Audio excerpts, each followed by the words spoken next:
Тұздың қасиеті, ғибратты әңгіме. Қазақ үшін кәдімгі тұздың қаншалықты қастерлі екенін жіктеп айтып жатудан аулақпын.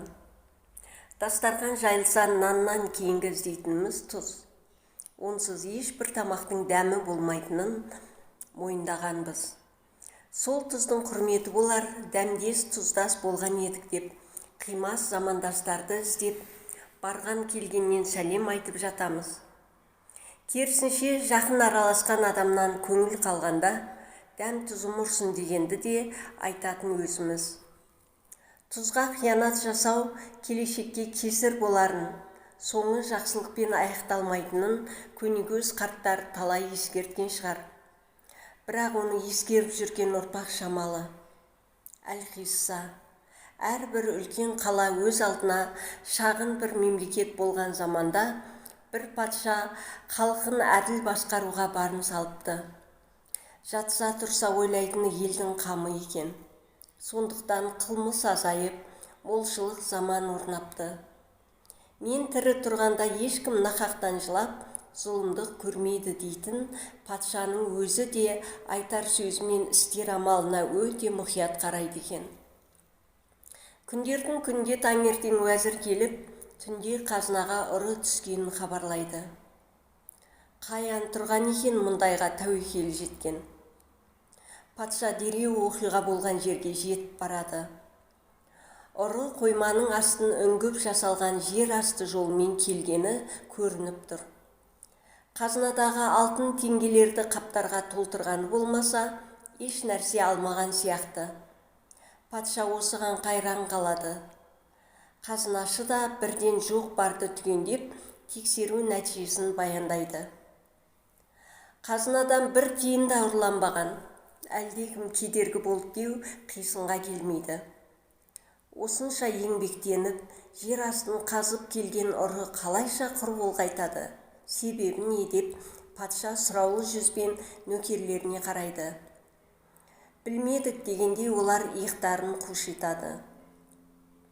Патша сол күнақ бұл істі кім істесе де кешіріледі, бірақ неліктен еш нәрсе алмағанын айту шарт деп бұйрық шығарып, жан-жаққа жар салдырады. Арадан 3 күн өткенде патша құзырына бір жігіт келеді. Оның әдебі мен батылдығына кім де болса сүйсінген еді. Тақсыр, айыбымды кешіңіз, қателестім, мойындаймын депті жігіт басын иіп. Кештім дейді патша да сөзінде тұрып. Қазынаңызға қол салмақ болған мен едім. Бұған мұқтаждық мәжбүр етті. Бірақ мен ұры емеспін, саудагермін. Бар мал мүлкімді қарақшылар тонап, осы күйге түстім. Басқа кәсібім жоқ, сауданы жалғастырар қаржым тағы жоқ. Қазынаны ұрлау мақсатында жер астынан жол қаздым. Қоймадағы алтындарды қаптарға салып, енді әкетпек болғанымда бір аппақ затқа көзім түсті. Не екен деп иіскеп аузыма салып едім, тұз екен. Тез есімді жинадым. Тұзын жеген жерге қиянат қылма, түбі оңбайсың дегенді әкем көп айтатын, содан қорықтым. Қазынадан бір тиын да алмай кеткен себебім сол. Сарайда мүлгіген тыныштық орнайды. Жігіттен көз алмай мұқият тыңдаған патша біразға дейін үндемейді. Райынан қайтып, мол қазынадан бір тиын да алмаған жігітті тыңдаған патша таң қалады. Уәзірлердің бәрі оның аузына қарап тағатсыздана бастайды. Ей уәзірлерім, бұл жігіт бір жалаған тұзы үшін патшалыққа адалдығын көрсетті.